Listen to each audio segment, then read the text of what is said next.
Genesis chapter 2. Thus the heavens and the earth were finished, and all the hosts of them. And on the seventh day God finished his work that he had done. And he rested on the seventh day from all his work that he had done. So God blessed the seventh day and made it holy, because on it God rested from all his work that he had done in creation.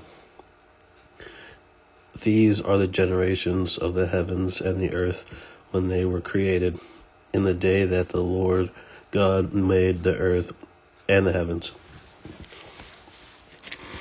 When no bush of the field was yet in the land, and no small plant of the field had yet sprung up, for the Lord God had not caused it to rain on the land, and there was no man to work the ground. And a mist was going up from the land, and was watering the whole face of the earth. Then the Lord God formed the man of dust from the ground, and breathed into his nostrils the breath of life, and the man became a living creature. And the Lord God planted a garden in Eden in the east, and there he put the man whom he had formed. And out of the ground the Lord God made to spring up every tree that is pleasant to the sight and good for food. The tree of life was in the midst of the garden, and the tree of the knowledge of good and evil. A river flowed out of Eden to water the garden, and there it divided and became 4 rivers. The name of the first is Pishon. It is the one that flowered around the whole land of Havilah, where there is gold, and the gold of that land is good. Bdellium and onyx stone are there. The name of the second river is Gihon.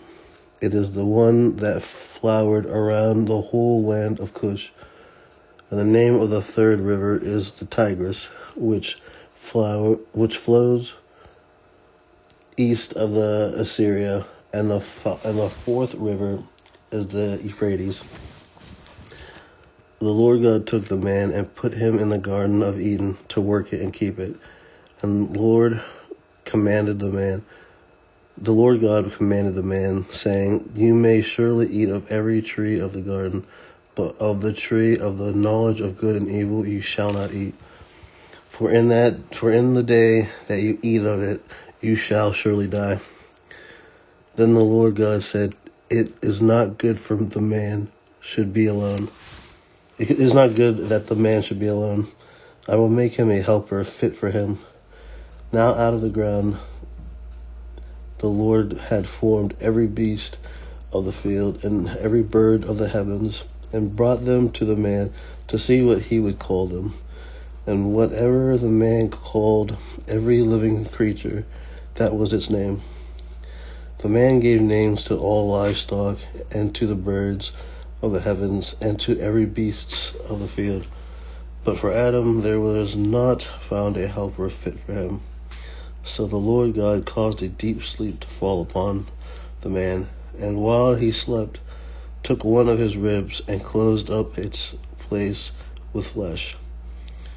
And the rib that the Lord God had taken from the man, he made into a woman and brought her to the man.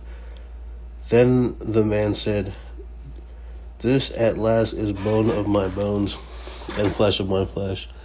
She shall be called woman, because she was taken out of man.